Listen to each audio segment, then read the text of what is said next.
Hello everyone, welcome to Anurima's makeover. আশা করি আপনারা সকলে খুব ভালো আছেন। আমি চলে এসেছি আরও একটা মেকআপ টিউটোরিয়াল নিয়ে। আজ আমি আপনাদের সঙ্গে একটা গ্ল্যাম পার্টি লুক শেয়ার করতে চলেছি, যেটা করে আপনারা রাতের দিকে বিয়েবাড়িও যেতে পারেন। এছাড়াও বিয়েবাড়ি ছাড়াও অন্য যে কোনো অনুষ্ঠানে আপনারা এই সিম্পল মেকআপটা করে যেতে পারেন। প্রথমেই আমি স্কিনটাকে ক্লিন করে টোনার ইউজ করে নিয়েছি এবং তারপরে একটা ওয়াটার বেস ময়শ্চারাইজার। তোমরা তো সকলেই জানো এই গরমে ওয়াটার বেস ময়শ্চারাইজার ইউজ করতে হবে, না হলে আমাদের ঘাম অয়েল একদম ঝরে ঝরে পড়বে, তো মেকআপেরও একদম অবস্থা খারাপ হয়ে যাবে। দেন আমি একটা প্রাইমার ইউজ করেছি। আজকে আমি একটা স্টিক ফাউন্ডেশন ইউজ করব। এটা হুডা বিউটির একটা স্টিক ফাউন্ডেশন। যবে থেকে এটা আমি পারচেস করেছি তবে থেকে তো আমি ফাউন্ডেশনটা জাস্ট প্রেমে পড়ে গেছি। তোমরা বুঝতে পারছো এটা কত ইজিলি ব্লেন্ড হয়ে যাচ্ছে। তো আমি আর অন্য কোনো ফাউন্ডেশন ইউজ করব না। দেন আমি একটা ক্রিম ব্লাশ ইউজ করছি। যেহেতু আমার ক্রিম কন্ট্রোল ইউজ করতে ভালো লাগে না, খুব হার্শ লাগে লুকটা, তো সেক্ষেত্রে আমি ক্রিম ব্লাশ ইউজ করছি।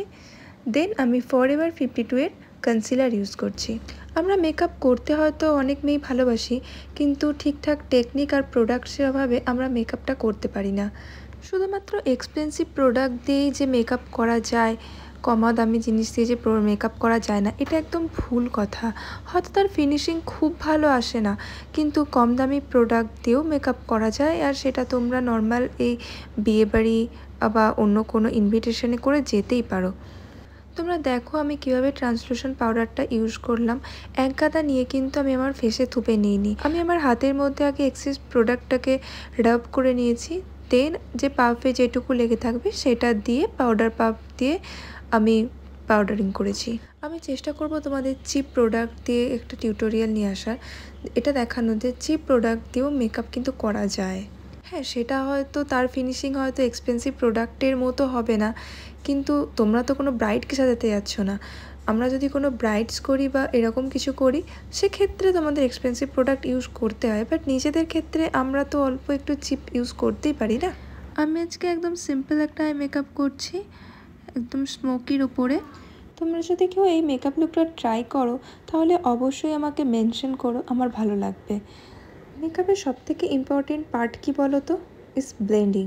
তুমি যত সুন্দর ব্লেন্ডিং করবে তোমার মেকআপ তত সুন্দর হবে। আর এই মাস্কারা পরতে পরতে আমার চোখের মধ্যে ঘুচিয়ে ফেলা একটা স্বভাব, তো প্রত্যেকবার মাস্কারা পরতে পরতে আমার চোখ থেকে জল পড়বেই। আমি কিন্তু এখানে কাজল ইউজ করিনি। কাজল ইউজ করলে আমরা মেকআপ রিমুভারের পরে চোখের তলাটা কালো কালো হয়ে থাকে, যেটা আমার একদম ভালো লাগে না। তো আমি ইউজ করেছি ব্ল্যাক কালারের আইশ্যাডো দিয়ে নিচেটা স্মাজ করেছি। দেন আমি পাউডার কন্ট্রোল করে নিচ্ছি। আমি এখানে পিএসসির পাউডার কন্ট্রোল ইউজ করছি এবং পাউডার ব্লাশ ইউজ করছি। মেকআপের সবথেকে ফেভারিট পার্ট হলো আমার এই ব্লাশ আর হাইলাইটার ইউজ করা। যতই লাগাতে থাকি ততই মনে হয় কম লাগাচ্ছি, মনে চুটকির মতো লাগিয়ে মেকআপ করে ঘুরে বেড়াবো। দেন আমি হাইলাইটার পয়েন্টগুলোকে হাইলাইট করে নিচ্ছি। মেকআপের এই ছোট্ট ছোট্ট পয়েন্টগুলো যেগুলো আমরা মিস করে যাই, এগুলোর জন্যই মেকআপটা অনেকটা এনহ্যান্স করে। যেমন ছোট ছোট হাইলাইট পয়েন্টগুলোতে হাইলাইট করা, যেমন ইনার কর্নার, ব্রাউন এরিয়া, এগুলো আমরা ভুলে যাই। আজকে আমি পিএসসির একটা লিপস্টিক ইউজ করছি। ও আমি আজকে খুব ক্লোজ থেকে দেখাচ্ছি লিপটা ড্র করা। আমি প্রথমে লিপটা আউটলাইনটা করে নিচ্ছি, দেন ভিতরটা ফিল করব। ভিতরটা আমি একটা লাইট শেড দিয়ে ফিল করব। এই পিএসসি লিপস্টিকটার সাথে একটা ডার্ক ব্রাউন কালারের লিপস্টিক মিক্স করে আমি আউটলাইনটা করছি। দেন একটা লাইট শেড নিয়ে আমি ইনারটা ভর্তি করব। এইভাবে লিপস্টিক পরলে লিপটা বেশ ফ্লপি লাগে, তো আমি একটু লিপটা ওভারলাইন করেই ড্র করেছি। তো আমি সেটিং স্প্রে ইউজ করব। তোমরা যে কোনো সেটিং স্প্রে ইউজ করতে পারো, আমি আরবান ডিকের ইউজ করেছি। দেখো এটা আমার ফুল লুক। আমি হেয়ারটা জাস্ট আউট কার্লস করেছি। এই হেয়ারের টিউটোরিয়ালটা আমি আমার শর্টসে শেয়ার করেছি, তোমরা চাইলে দেখতে পারো। তোমরা অবশ্যই জানিও তোমাদের লুকটা কেমন লাগছে আর কীরকম লুক তোমরা দেখতে চাও। জানলে আমি সেরকম লুক ট্রাই করব। আর ভালো লাগলে একটা লাইক শেয়ার করে দিও। আর যারা ইউটিউব থেকে দেখছো তারা আমার চ্যানেলটা সাবস্ক্রাইব করে রেখো। চলো টাটা বাই বাই, ভালো থেকো সকলে, দেখা হবে নেক্সট কোনো ব্লগে।